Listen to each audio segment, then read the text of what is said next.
ကျွန်တော်တို့ကက်သလစ်တွေထင်တာကလေတေကန်ဒီမှာဘုန်းကြီးပြေးခေါ်လိုက်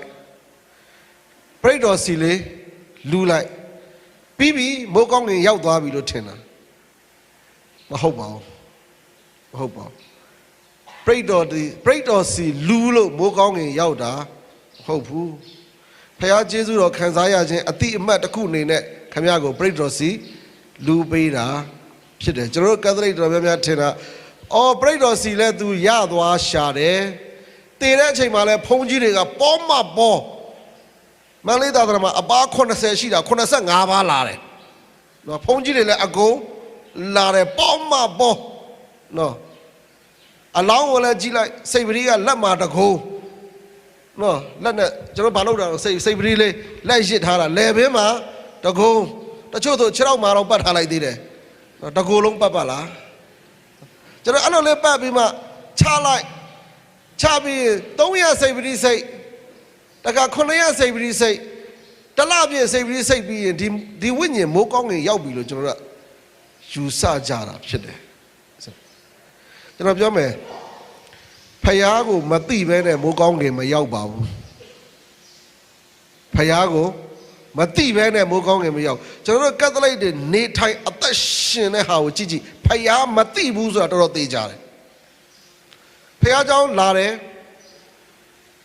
ကွန်းစားပြီးလာတယ်ဆက်လိုက်တောက်ပြီးလာတယ်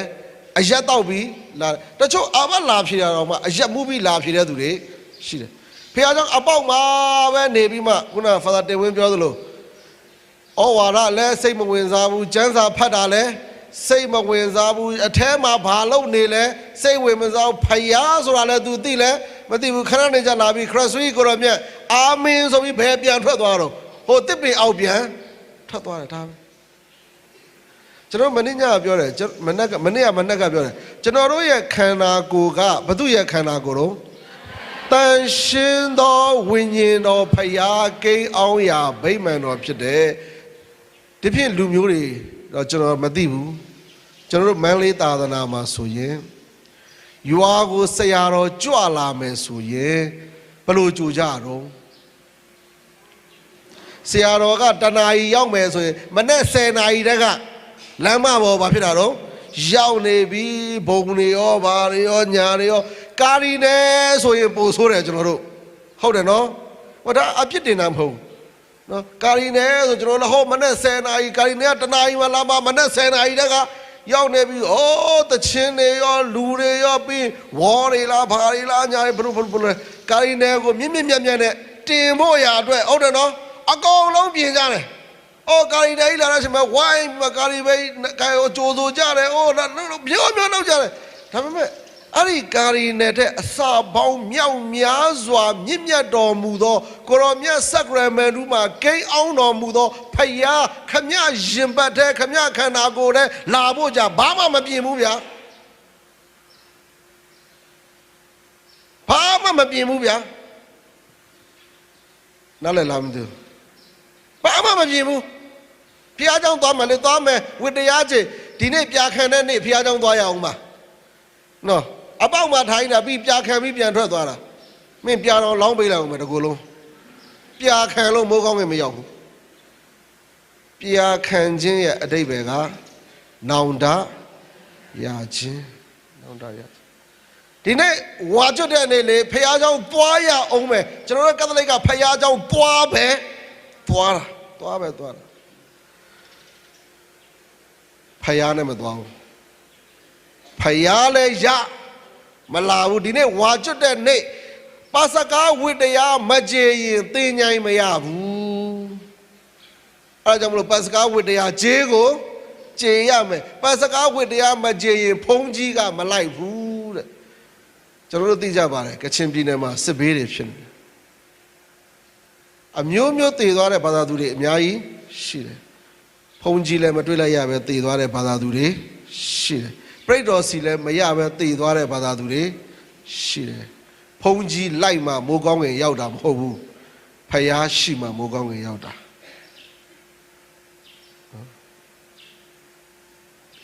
ကျွန်တော်ပြောတာနားလည်ဖို့လိုတယ်နော်အသင်းတော်ကိုဆန့်ကျင်ပြီးပြောနေတာမဟုတ်ဘူးကျွန်တော်လူတွေမှားနေတဲ့အရာတွေပြောပြတယ်ကျွန်တော်တို့ အော်ပရိတော်စီလေလူလိုက်ရရင်ဖះเจ้าတက်တယ်တက်ပါတယ်တက်ယုံပဲတက်တာဝတ္တရားကြည်နော်ဖះเจ้าဆိုတော့ခေါင်းကကြိုက်တာ TV ရှေ့ကြတနေ့ကုန်ထိုင်တယ် TV ရှေ့ကြတနေ့ကုန်ထိုင်နောက်တစ်ခုကကျွန်တော်ဒါမျိုးနိုဘီနာတွေကောင်းပါတယ်နိုဘီနာတွေလောက်ပါဒါပေမဲ့ကျွန်တော်ပြောမယ်ကျွန်တော်ရွာမှာလည်းရှိတယ်ရွှေကြတန်းမှာလည်းရှိတယ်မုံလာမှာလည်းရှိတယ်ချမ်းတော်ရွာမှာလည်းရှိတယ်နေရာတိုင်းမှာရှိတယ်ဖះเจ้าတစ်ခါမှမလိုက်ဘူးညောင်လေးပင်ကြတော့ကိုးရက်လုံးသွားမှာပခောက်ကူပွဲ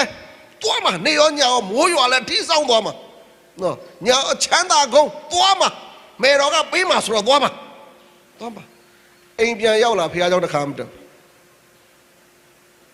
အိမ်ပြန်ရောက်လာဖះเจ้าတစ်ခါမှမတက်ဘူးအဲ့ဒါဖះမကြိုက်တော့အသက်တာဖြစ်တယ်ဖះမကြိုက်တော့အသက်တာဖြစ်တယ်ဖះက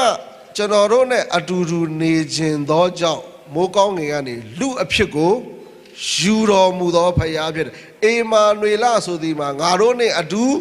ရှိတော်မူသောဖះသခင်ဖြစ်တယ်ကကဘာကုံသည့်တိုင်အောင်သင်တို့နဲ့ငါ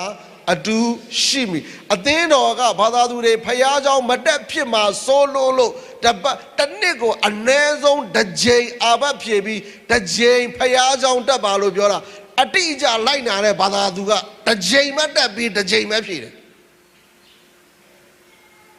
ကျမ်းစာကဘာပြောလဲဆိုရင်ဖះသခင်နှုတ်ကပတ်တော်ကိုနေညမပြတ်စင်ကြင်အောင်မိတ်တော်သူသည်မင်္ဂလာရှိဖះကကျွန်တော်တို့ကိုနေညမပြတ်စင်ကြင်အောင်မိတ်ခိုင်းတာတစ်နှစ်တစ်ခါပဲဖះเจ้าတက်ခိုင်းတာမဟုတ်ဘူးနားလည်လားမသိဘူးသခင်ယေရှုဘာဖြစ်လို့အသေးခံတာတော့ပြောငါတို့သည်အိတ်လျက်ရှိသည်ဖြစ်စေနိုးလျက်ရှိသည်ဖြစ်စေထိုသခင်နှင့်အတူအသက်ရှင်ပါမိအကြောင်းခရစ်တော်သည်ကားတိုင်းပေါ်မှာအသေးခံတော်မူသည်အဲ့ဒါကျွန်တော်ရှင်းပြပြီးပြီနော်ရှင်းပြပြီးပြီသခင်ယေရှုကလေကျွန်တော်တို့နဲ့24နာရီအတူတူနေခြင်းလို့ကားတိုင်းပေါ်မှာအသေးခံခြင်းဖြစ်တယ်ကျွန်တော်တို့ကအဲ့ဖះကိုတစ်နှစ်တစ်ခါပဲရှိခိုးကိုးကွယ်တစ်နှစ်တစ်ခါပဲရှိခိုးကိုးကွယ်တယ်အဲ့ဒါတော့မှသင်္ချိုင်းနေရာမရမှာဆိုလို့သင်္ချိုင်းနေရာမရမှာဆိုလို့တာပါစကားဝတ္တရားမကြေမှာဆိုလို့ဖះနဲ့ကျွန်တော်တို့ကြားမှာဝတ္တရားဆိုတာမရှိဘူးချစ်ချင်းမေတ္တာတရားပဲရှိတယ်တဲ့မှာမိဘတွေရှိတယ်ကိုသားသမီးကကိုနားမှာနေနေတဲ့အချိန်မပြောဘူးလားစိတ်မချဘူးလားစိတ်ချနေတယ်ကိုသားသမီးကိုနားမှာရှိနေတာကိုမိဘကပျော်နေတာဖះကကျွန်တော်တို့ရဲ့အဖေဖြစ်တယ်ခမဖះနားမှာရှိနေခြင်းကိုဖះကပျော်နေတာပျော်နေရင်ဖះခမတော့ကြောင့်ပျော်နေခမအများကြီးဆူတောင်းစရာမလိုကျွန်တော်မနေ့ကကျွန်တော်ပြောတာခမဖះရဲ့နှလုံးသားကိုတိသွားတယ်ဖះခမနှလုံးသားကိုတိသွားပြီဆိုအများကြီးဆူတောင်းစရာမလိုအများကြီးဆူတောင်းစရာမလိုကျွန်တော်ညတိုင်းစိတ်ပြီးစိတ်တယ်အခုလည်းစိတ်ဆူမတောင်းဘာဖြစ်လို့စိတ်ပြီးစိတ်တောင်းသိလားမေတော့ကိုချစ်လို့ဒါပဲမေတော့ကိုချစ်လို့ဆူမတောင်းချစ်လို့စိတ်ပြီးစိတ်တာကျွန်တော်နေ့တိုင်းဖះနဲ့အတူနေတယ်နေ့တိုင်းကိုရမြတ်ဖူးတယ်ကျွန်တော်အတွက်ကျွန်တော်တစ်ခါမှဆူမတောင်းဘာဖြစ်လို့ကိုရောရဲ့ဂယုဏကိုရောရဲ့မေတ္တာကျွန်တော်အတွက်လုံလောက်တယ်ကိုရောဒါပဲတပည့်တော်ဖះရှိခိုးတာကိုရောကိုချစ်လို့တပည့်တော်ဖះနဲ့အတူနေတာကိုရောကိုချစ်လို့ဒါပဲအဲ့ကျွန်တော်ဒီနေ့ဘာသာသူတွေကိုနားလည်စေချင်တာက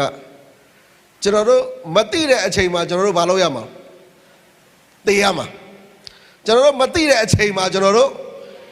သိရမှာဖြစ်တယ်နော်သိရမှာဖြစ်တယ်သိလို့ရှိရင်ပြိတ္တော်စီလူးတာနဲ့မိုးကောင်းခင်မရောက်ပါဘူးမရောက်ဘူး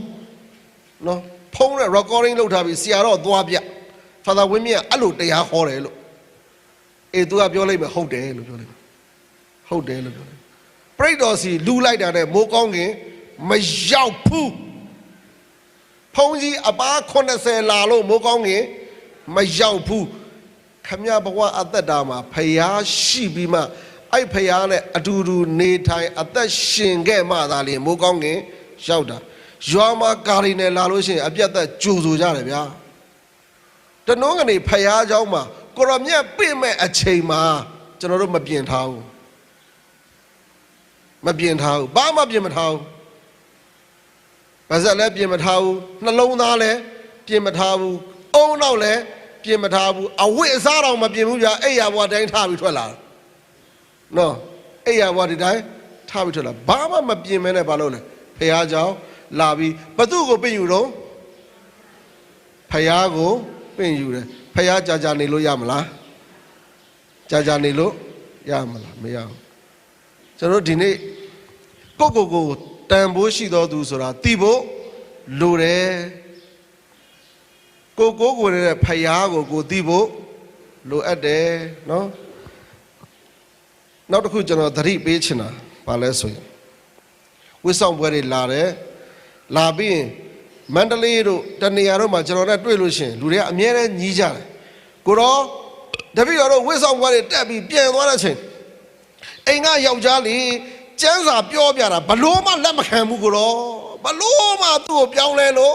မရဘူးကိုတော့ပြောကြတယ်ကျွန်တော်တို့နော်တချို့ကလည်းကျန်းစာကြည့်ပြီးတော့ကျန်းစာဖတ်မယ်ဆုံးဖြတ်လိုက်ပြီနော်ကျန်းစာအိမ်ရောက်ရင်ကျန်းစာဖတ်တယ်နော်ဒါပေမဲ့သားသမီးကိုဘလို့မှကိုတော့ပြုတ်ပြင်လို့မရဘူးကျွန်တော်ပြောမယ်ကျန်းစာဖတ်တာသူများကိုပြုတ်ပြင်ဖို့ဖတ်တာမဟုတ်ကိုပြုတ်ပြင်ဖို့ဖတ်တာအဲ့ဒါမှတ်ထားကျမ်းစာဖတ်တာတရားဟောဖို့ဖတ်တာမဟုတ်ဘူးသူများကိုပြုပြင်ဖို့ဖတ်တာမဟုတ်ဘူးကိုပြုပြင်ဖို့ဖတ်တာခင်ဗျာကျမ်းစာဖတ်ရင်းနဲ့နေတိုင်းကိုပြုပြင်သွားသူများကခင်ဗျာကိုကြည်ရင်းနဲ့ပြုပြင်ပြီးသားဖြစ်နေကျွန်တော်တို့ဘုန်းကြီးတွေဩဝါဒပေးဖို့ကျမ်းစာဖတ်လို့မရအောင်ဩဝါဒပေးဖို့ကျမ်းစာဖတ်လို့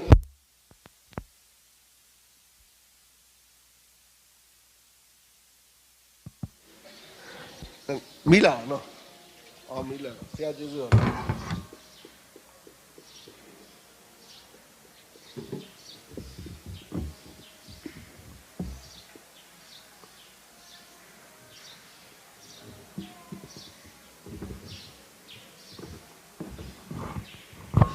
အော်ရပြီ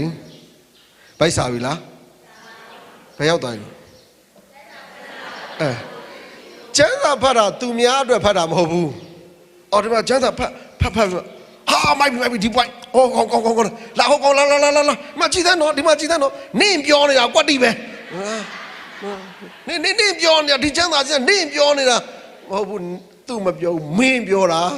ကျမ်းစာဘာလို့မင်းကိုပြောတာကျွန်တော်ကျမ်းစာဖတ်တိုင်းမှာကျွန်တော်ဘဝအသက်တာမှာပြုပြင်စရာတွေအများကြီးတွေ့တယ်ကျမ်းစာဖတ်တိုင်းမှာကျွန်တော်ဟာမကောင်းသောသူအပြစ်သားပါဆိုကျမ်းစာကကျွန်တော်ကွက်ကွင်းကိုထောက်ပြတာကွက်ကွင်းကိုထောက်ပြတာသူများကိုကျွန်တော်ကျမ်းစာနဲ့ပြင်ဖို့မကြိုးစားဘူးကျွန်တော်ခံစားရတာကိုပဲကျွန်တော်သူများကိုပြောပြတာကျွန်တော်အခုတရားနာဘေးကယောက်ျားရှိတယ်ဘုန်းကြီးတရားကွက်တိပဲကြည့်ကြားနော်နင်ကြားနော်ဘုန်းကြီးတရားကွက်တိပဲနင်ကြားဖို့မဟုတ်ဘူးငါကြားဖို့လိုတာဟုတ်တယ်နော်ငါကြောင့်တချို့ကလည်းလာသေးတယ်မစ္စတာတရားကိုရောတပည့်တော်မှယောက်ျားပြောင်းလဲအောင်ဟောပေးသမှာနင်တို့အတူတူလိုက်အိတ်တဲ့လင်မယားတော်မှမဟောနိုင်ငါဘလို့ဟောရမှာတော့ငါဘလို့ဟောရမှာတော့တပည့်တော်မှယောက်ျားပြောင်းလဲအောင်ဟောပေးသမှာနင်တို့အတူတူနေတဲ့လူတော်ပြောင်းလဲမရငါဘလို့ပြောင်းလဲလို့ရမှာတော့